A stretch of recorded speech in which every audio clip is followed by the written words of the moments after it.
ప్రపంచం. ఈ ప్రపంచంలో ప్రతి ఒక్కరి జీవితంలో ఒక కథ ఉంటుంది. ఆ కథలో సంతోషాలుంటాయి, దుఃఖాలుంటాయి, భరించలేని బాధలు ఉంటాయి. అయితే ఇప్పుడు మనం చూస్తున్న ఆవిడ రోడ్డు మీద పండ్లు అమ్ముకుంటూ జీవనం సాగిస్తుంది. మరి తన కథ ఏమిటో తెలుసుకుందామా? పొద్దున్నే 5 గంటలకు లేస్తామ్మా. 5 గంటలకు లేచి దాదాపు వండుకొని 6 గంటల వరకు ఇడికి వచ్చి కాయలన్నీ తెచ్చుకొని ఈడ పెట్టుకొని ఈడ చేసుకొని మళ్ళీ రాత్రి 10 గంటల దాకా ఇప్పుడు 2 గంటలకు 3 గంటలకు అన్నం తింటా. రాత్రి 10 గంటల దాకా చదివేసి పోయి వరకు 11 అవుతుంది. ఏం రూపాయి వస్తలేదు. మానేసి ఎక్కడికైనా పని పోదామా అంటే ఇక్కడ అడ్డ మళ్ళీ ఎవరన్నా పెట్టుకుంటారేమో అట్లా నడిపిస్తున్నా.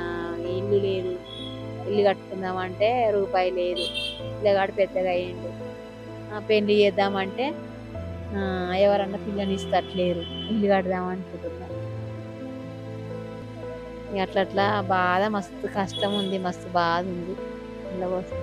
ఇట్లా నడిపించుకొని అట్లా చేసుకుందామని అనుకుంటే ఇల్లు ఏమి ఎక్కలేదు. మీ పిల్లలు ఏం చేస్తారమ్మా? మా పిల్లలు ఒక ఆయన చదువుకుంటుండు, ఒక ఆయన పని చేస్తాడు. చిన్న కొడుకు ఏ క్లాస్ మరి? ఇప్పుడు 12 చదువుతుంది. పొద్దున్నే వెళ్ళి ఒక ఇంట్లో పని చేసి వస్తా.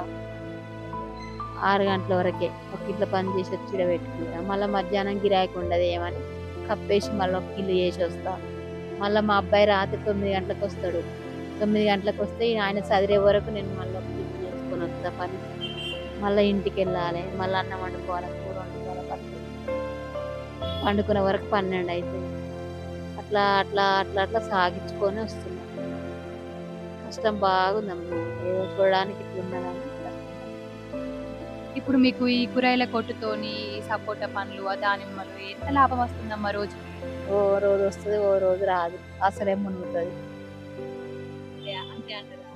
ఇప్పుడు ఇవన్నీ మీరు పండించిన ఏనా తీసుకొస్తారు ఎక్కడి నుండి అయినా? మార్కెట్కి వెళ్ళాలి, తీసుకొచ్చుకోవాలి. ఒక రోజు ఒక పూట అయితే తీసుకొచ్చుకునే వరకు చదువుకోవాలి. మళ్ళా గంట 2 గంటలు అమ్ముకొని మళ్ళా కట్టేయాలి, మళ్ళీ తీసుకుపోవాలి, మళ్ళీ తీసుకురావాలి. ఇప్పుడు వర్షం కొట్టినప్పుడు ఎట్లా కష్టపడతారమ్మా అసలు ఇక్కడ?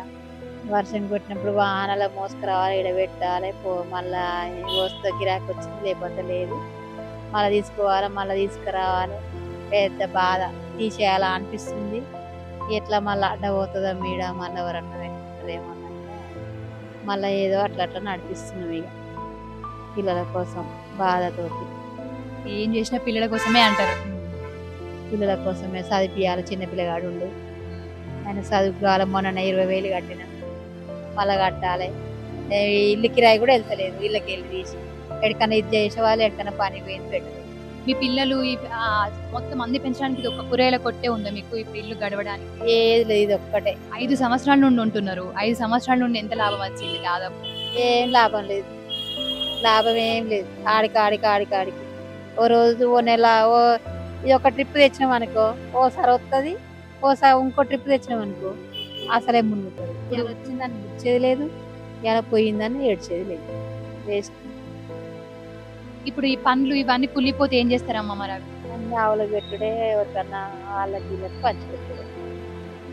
కారెత్తి ఏమవుతుందని ఎవరికన్నా కట్టిన పేదలు కవర్లు వేసి ఇస్తా. కాకుండా ఆవులకు పెడతా. మరీ బాగాలేకుంటే ఆవులకు పెడతా. ఇక్కడ నుండి ఎక్కడికి వెళ్ళరు? ఇదే ఇక్కడే ప్లేస్ లోనే ఉంటారు ఎప్పుడు ఇదే ప్లేస్. ఇప్పుడు గవర్నమెంట్ కి ఏమైనా చెప్పాలనుకుంటుర్రా? ఇక్కడ మీ కూరగాయలు అందరికి కూరగాయలు అమ్మే పండ్లు అమ్మే వాళ్ళకి ఎలాంటి ఏదైనా సహాయం చేయమంటారా గవర్నమెంట్? చేయమంటే బాగానే ఉంటదమ్మా, చేస్తే బాగానే ఉంటది. మీకు ఇప్పుడు మనకి KPH కూడా రైతు బజార్ ఉంది కదా, అందులో మీరు పెట్టుకోవచ్చు కదా మరి. అట్లాంటి దాంట్లో ఏమన్నా ఉంటుందా అట్లా పెట్టుకోనీకి ఉంటది కానీ పైసలు కట్టాలి. అక్కడ ఎంత ఉంటది కట్టనీకి? దాదాపు బాగానే ఉంటది, కట్టాలి. కిరాయి 7-8 వేలు అవుతుంది కిరాయి కట్టాలి. మళ్ళా కాయలు తెచ్చుకోవాలి, అమ్ముకోవాలి, చేసుకోవాలంటే కష్టం. ఇదైతే కిరాయి లేదు, ఏదో రోడ్డు మీద అట్లా నడిపించుకోవచ్చు. ఇవన్నీ ఎక్కడి నుండి తీసుకొస్తారు? అక్కడ ఎంతకు తీసుకొస్తారు? మీరు ఎంతకు అమ్ముతారు? అసలు ఎంత రూపాయి లాభమా, 2 రూపాయలు లాభమా? ఎంత లాభం ఉంటుంది? ఆడ 40 రూపాయలు ఉంటే ఇక్కడ 50 రూపాయలు అమ్ముతాం, 10 రూపాయలు లాభం. మళ్ళీ 50 రూపాయలకు బేరాలు ఆడతారు కదా, మరి ఎంతకు దాదాపు ఎంతకి ఇస్తారు? ఫస్ట్ బేరం ఏమి ఉండదు, లాస్ట్ వరకు దానికన్నా అన్నట్టు 40 కడితే 40కి ఇచ్చేస్తాం. మళ్ళీ ఉన్నా ఖరాబ్ అయితే వాళ్ళు అడిగిన రేట్కి ఇచ్చేస్తాం. దానికన్నా వస్తుంది. సరే aunty, thank you so much. సరే అన్న. చూశారు కదా, జీవితంలో తనకి ఎంత కష్టం వచ్చినా తను గివ్ అప్ ఇవ్వలేదు. తన ముఖం మీద చిరునవ్వు పోలేదు. ఒకరోజు లాభం వస్తుంది, మరో రోజు నష్టం వస్తుంది, ఇంకొన్నిసార్లు అసలుకి ఏమీ రాదు. అయినా కూడా తన పిల్లల కోసం, వాళ్ళ భవిష్యత్తు కోసం చిరునవ్వు కోల్పోకుండా చిరకాలం కష్టపడడానికి సిద్ధమైంది అమ్మ. కొంతమంది లైఫ్లో చిన్న చిన్న సమస్యలకి గివ్ అప్ ఇచ్చేసి లైఫ్ని ఎండ్ చేసుకుంటారు. జీవితం ఒక గొప్ప వరం. మనకి ఎన్ని కష్టాలు వచ్చినా, అడ్డంకులు ఎదురైనా, అనుకున్న కళ నెరవేరేంత వరకు అనుక్షణం కష్టపడాలి. అదే జీవితం. ఇలాంటి వాళ్ళు ఇంకా ఎంతో మంది జీవనం సాగిస్తున్నారు. వాళ్ళ సమస్యలు ప్రభుత్వం దృష్టిలో పడేలా చేస్తారని ఆశిస్తూ నిరంతరం మీకోసం మీ వంశీ టీవీ ఛానల్